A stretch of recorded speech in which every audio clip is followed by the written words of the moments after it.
como colaboradores, entre ellos una persona que sabe más de derecho, pero la persona que ejerce, Juan Gonzalo Espina, abogado penalista, que nos acompaña esta mañana, a ver si nos puede ayudar. Juan Gonzalo, buenos días. Muy buenos días y un saludo a toda la mesa. Bueno, a ver si nos puede usted ayudar, porque ya he visto que aquí estamos muy enfrentados, igual que los jueces, que supongo que tardaron 5 meses en sacar una sentencia, les habrá costado lo suyo llegar a una conclusión, pero supongo que la gente en casa está en la misma situación, y sobre todo porque es muy difícil no empatizar con la víctima y no imaginarse en una situación así, ¿no? Ante 5 personas, en un cuarto de contadores, una situación en la que ves que no hay escapatoria. Dicen que se ha sometido y eso es suficiente argumento. Yo le pregunto a usted, ¿es suficiente argumento desde el punto de vista legal como para considerar que en este caso no hay violación? Bueno, os he estado escuchando y veo que la mesa está, que el debate está servido, y creo que para las personas que nos están viendo en casa tenemos que determinar 3 conceptos. Por un lado la violación, por otro lado la agresión y por último el abuso sexual.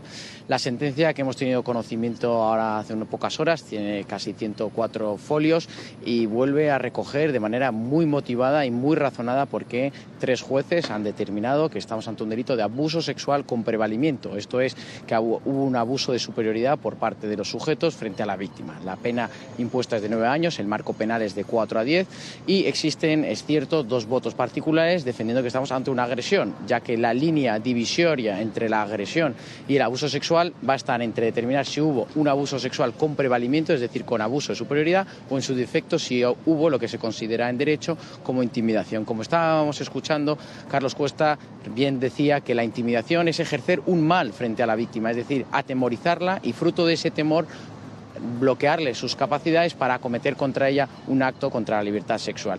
Yo creo que el debate debería de centrarse no solamente en cuanto a la reforma del tipo penal, porque nuestro Código Penal bien recoge las acciones de agresión o de abuso sexual, sino en cuanto a la interpretación que se le pudiera dar a la prueba que se practica en el juicio oral, porque como bien hemos escuchado, hemos tenido más de 8 magistrados que se han pronunciado al respecto de los hechos con decisiones dispares, desde una absolución a una agresión y a un abuso. Y por último, matizar que el concepto de violación, sí es cierto que aunque el Código Penal lo refiere como la agresión, es decir, el acometer el acto sexual con violencia o intimidación, la RAE o distintos tratados de derecho internacional recogen violación, cualquier acto contra la libertad sexual con o sin violencia. Por lo tanto, el concepto de violación no es estrictamente correcto decir que un abuso sexual no es violación, porque es un término que en la calle se puede entender erróneo y en la sentencia jurídica con el Código Penal no.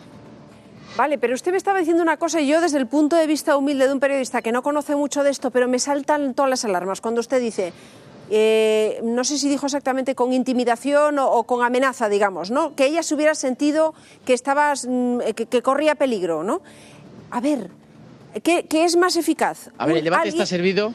Sí, perdone que le pregunte, ¿es más eficaz que te enseñen una navaja o que tengas 5 tíos alrededor y tú seas uno solo? ¿Cuál de las 2 cosas te da más miedo? Bueno, pues yo no sabría decirle, ¿eh? Bueno, sí, a mí no me concierne el análisis ni la reflexión, le va a concernir al Tribunal Supremo, que para eso es nuestra alta instancia judicial. Los 2 magistrados que han emitido el voto particular entienden que hay agresión sexual porque el contexto en el que se situaba la víctima era un contexto que se le profería un mal y así lo entienden los magistrados. Por su parte, los otros 3 jueces entienden que ese mal, como recoge el Código Penal y como recoge la jurisprudencia y las distintas decisiones del Tribunal Supremo, no se ha acometido y no ha tenido lugar en este acto contra la libertad sexual de la víctima, y por eso entienden y motivan que con el Código Penal y con las resoluciones judiciales en la mano, ellos entienden que sí que hay prevalimiento, sí hay un abuso de superioridad y por eso ponen 9 años de prisión, pero entienden que estrictamente no existe una intimidación tal y como recoge nuestro Código Penal. Bueno, y una vez confirmada la sentencia, vamos al otro punto que apuntaba mi compañera Esther, decía, bueno, o Rodolfo creo que era, ahora que ya hay 2 sentencias en la misma línea, ¿es normal que estas personas estén en la calle esperando a que haya la última apelación o habría que ordenar su ingreso en prisión? Bueno, yo creo que en los pocos días puede haber una modificación de su situación personal. Parece ser que todo apunta que va a haber una sentencia condenatoria, respetando siempre desde mi posición la presunción de inocencia, pero ya hemos escuchado a 8 magistrados pronunciarse. El recurso que les queda es acceder al Tribunal Supremo. En casación está, desde la última reforma del año 2015, muy acotado, muy cerrado a una versión estrictamente jurídica, y entonces lo que va a determinar el Supremo no es una nueva valoración degradación de la prueba, sino de si estamos estrictamente en una agresión o en un abuso sexual. Por ello yo creo que vamos a poder ver una modificación de medidas y que sería prudente y proporcional que su situación personal se vea modificada en los próximos días. Es decir, desde su experiencia como penalista, ¿no es esperable que el Supremo corrija una decisión en la que ya han participado todos esos jueces? Y por otro lado, me gustaría preguntarle si sabe más o menos cuáles son los plazos que se manejan en esto. Si volvemos, cuanto más se alargue el tema y la sucesión de sentencias, pues más malestar va a haber en la calle y más preocupación también por la credibilidad de la justicia. Yo no sé si ustedes son conscientes, por eso le preguntaba por plazos, a ver si esto va a durar mucho más.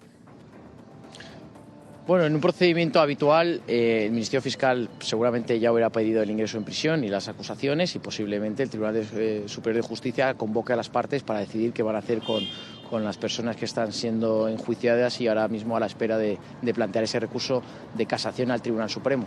Creo que los hechos son bastante graves y que puede aparentar que haya una sentencia firme sobre el acto sexual que ha tenido lugar. Hay que salvaguardar los principios que están en contraposición, el derecho a una fuga, o si sin embargo se va a garantizar que no se fuguen y van a esperar a que la sentencia sea totalmente definitiva con la resolución del Supremo para ver si ingresan antes o posteriormente en prisión.